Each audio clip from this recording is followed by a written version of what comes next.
NEB थाना क्षेत्र के मुगस्का स्थित युवती को समुदाय विशेष के बदमाशों ने जान से मारने की धमकी दी और अभद्र व्यवहार किया। युवती ने थाने में पहुंच अपनी पीड़ा सुनाई। पुलिस ने 151 में आरोपियों को गिरफ्तार कर छोड़ दिया।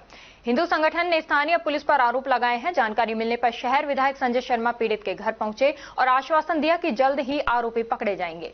पूर्व में महिला ने परिवार देकर घटना के बारे में पुलिस को अवगत कराया। पुलिस ने आरोपियों को 151 गिरफ्तार कर छोड़ दिया। आज सुबह असलम खान, बल्लू खान अपने साथियों के साथ मिलकर पीड़िता के घर जा घुसे और मारने पीटने की धमकी दी। पीड़िता की मां ने बताया, घटना का पता लगने के बाद आज शहर विधायक संजय शर्मा घर पहुंचे, जिन्होंने इंसाफ दिलाने का आश्वासन दिया और हम लोगों को विशेष समुदाय लोगों के द्वारा मारने की धमकी दी जा रही है, जिसमें पड़ोस की महिला ने आकर बचाया तो उसे भी मारने की धमकी देने लगे। इस बीच करनी सेना जिला अध्यक्ष देवेंद्र चौहान ने बताया कि एएसआई अजय शर्मा पीड़िता के ऊपर दबाव बना रहे हैं। आरोपियों को 151 दिखाकर छोड़ दिया गया, जो आज आरोपियों ने बाहर के लड़के हथियारों के साथ बुलाए और पीड़िता के घर में जाकर मारने पीटने लग गए।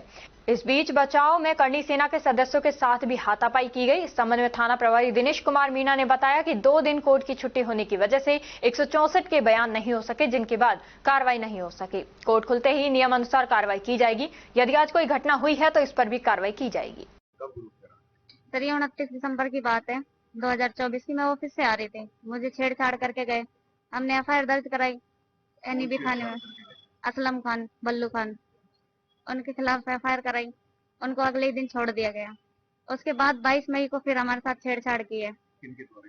इन्हीं के द्वारा छेड़छाड़ की है। मेरे को घर से निकाला, मेरे कपड़े वपड़े फट गए उस चक्कर में। उसके बाद मारे हम इसी गली में 2 शेर हैं। उसके बाद पुलिस इनको लेके आई है। ये छूटते ही, जेल से बाहर निकलते ही फिर दोबारा सुबह हमारे घर आए हैं। आज हम घर में थे, मेरे को घर से खींचा, मेरी मम्मी मेरे भाई सब थे। ये सारे के सारे में भी इकट्ठे थे, जितने भी है मुंगस्का में सब थे। घर से निकाल के लड़ाई दंगा, उसमें मेरे कपड़े वपड़े सब खींच गए थे। मेरे को घर से बाहर निकाल के लेके गए। मेरे को भी थप्पड़ मारा इन लोगों ने। जी, आपने पुलिस में कंप्लेंट दी? कंप्लेंट दी है जी। पुलिस द्वारा क्या कार्रवाई की गई? पुलिस अधिकारी अभी तो कुछ भी नहीं की गई थी। हमारे घर पहुंचे थे संजय शर्मा जी और कौन से हम नहीं जानते, इतने घर पर पहुंचे थे सब। उन्होंने हमारी सहायता करने की जिम्मेवारी ली है। भाई स्पीड छेड़छाड़ हो सके, अब भी छेड़छाड़ हो रही है। पहले एप्लीकेशन दी थी, उसके बाद कोई कार्रवाई नहीं। तो अब क्या कार्रवाई मानते हो आप? क्या होगी कि नहीं होगी पुलिस द्वारा? हाँ, ये हमारी पुलिस द्वारा कार्रवाई होगी या नहीं होगी? हमें मारने की धमकी दी जा रही है, बार बार मारने की धमकी दी जा रही है। हमारा मकान खाली कराने की धमकी दी जा रही है हमसे। देंगे तेरे को जान से खत्म कर देंगे। घर खाली कराने की धमकी दे रहे हैं। हाँ हाँ, ये तो काफी दिन का चल रहा है। बहुत परेशान कर रखा है इन्होंने मेमों ने।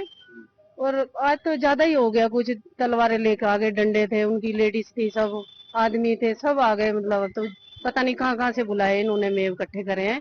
और हम तो पड़ोसी हैं, हमने बचाव भी बीच बचाव का मतलब कराया कुछ, तो वो मेरे घर भी धमकी दे के गए हैं कि तो हाँ कि तुम क्यों आए हो बीच में छुड़ाने के लिए, तो अब तेरे बच्चे भी मारे जाएंगे बीच में। हाँ, जान से मारने की दम उन्होंने दिए, जितने ही थे। असलम था और इनके आपस में ही थे, चाचा ताऊ के सब सारे ही थे। हाँ हाँ, वो सही दिन के लड़का था, बड़ा वाला। क्या नाम है उसका? इकबाल है। हाँ, इकबाल जी आ गए। रिसेंटली 22 मई को हमने अभी कंप्लेंट एनईबी थाने में ही कराई थी और उसमें लड़की के साथ छेड़छाड़, कपड़े फाड़ना, उसको उठाना, तो पुलिस प्रशासन ने जांच दी जो अजय शर्मा जी को दी। अजय शर्मा जी ने पता नहीं क्या हस्तक्षेप करा, जो वो छूट गए 151 में। हाँ, एएसआई साहब थे, उन्हें छूट गए। और उसके बाद आज छूटे, कल रात को छूटे और आज सुबह सुबह वो लड़की को उठाने के लिए वापस आए। लड़की को किडनैप करने आए, लड़की के साथ बदसलूकी करी है और उसको जबरन छीन के ले जाने की कोशिश करी। तो जब ये इनके भाई ने माता ने बचाने की कोशिश करी तो उसके साथ हाथापाई करी। जो और लोग उनको बचाने गए करनी सेना के, उनके साथ उन्होंने हाथापाई करने की कोशिश करी। तो ये लगातार इनका आतंक ये कहते हैं। और दूसरी चीज ये है, ये पलायन पे उतारने को मजबूर कर रहे हैं कि हिंदू यहाँ से जाओ। अब इनको वो जिस मकान में किराए पे रहते हैं उसका कहना यह है, मकान मालिक का, या तो आप मकान खाली करो नहीं तो केस खत्म करो। साहब, अगर मकान खाली करेंगे तो मकान के हिसाब से खाली करेंगे। अब ये केस करना कि अब आप लड़की, या तो हम एक तरीके से लड़की छिड़वा लें और नहीं तो हम मकान खाली कर दें, इनका कहना ये है मकान मालिक का। 151 बंद करने के बाद फिर क्या हुआ? 151 में कल छूटे हैं, आज सुबह ये लड़की के घर गए हैं, लड़की के घर के अंदर से लड़की को खींच के ला रहे थे, और जब की वो घटना है, हम विधायक जी के पास, सांसद जी के पास, दोनों के पास हम अपनी शिकायत लेकर गए हैं। विधायक जी मौके पर देख कर आए हैं, पूरी मुसलमान बस्ती है, तो और हमारे कोई ऐसा मुसलमान तो नहीं है, हम तो ये 2 लड़के हैं, 4 लड़के हैं जो आते हैं हथियार लेकर, इन्होंने बाहर से लड़के बुलाए, जो हमारे लड़के वहां पे काम करते हैं हिंदू संगठनों के लिए, उनके साथ इन्होंने हाथापाई करी है। ये कट्टे और चक्कू छुरी क्या क्या हथियार लेकर आए, इनके बूढ़े बड़े हैं जो भी वो रहती है, फर्सी लेकर आए हैं, ये फर्सी लेकर लठ लेकर आए हैं, क्या मतलब है इनका? अभी यहाँ इस प्रशासन कह रहा है एप्लीकेशन दो, हम कार्रवाई करते हैं। एप्लीकेशन हमने 22 तारीख को दी है, ये 22 मई को, उसमें ये रहा कि 151 में छोड़ दिया, कोई कार्रवाई नहीं हो रही। ये बोलते हैं अजय शर्मा जी कि लड़की ने आधार कार्ड नहीं भेजा, लड़की की माई की मार्कशीट मांगते हैं, लड़की की बहन की मार्कशीट मांगते हैं, क्या मतलब है उनका मार्कशीट प्रभावित कर रहे हैं। ये तो यूं हम पूछा तो यूं कह रहे हैं कि साहब 64 के बयान नहीं हुए, बयान का कोई सूचना नहीं दी कैसी भी कि बयान कब होंगे कब नहीं होंगे, बस इनको तो बातें बनानी है। सुबह हम अजय जी से मिले, नुके कागज नहीं दिए तो मैं क्या करूं, अजय जी के शब्द ये थे, कागज नहीं दिए तो मैं क्या कर सकता हूं। अब कौन से, जब केस लड़की कर रही है तो लड़की की छोटी बहन का आधार कार्ड और मार्कशीट क्यों मांगी जा रही है, ये अजय जी हमें बताए।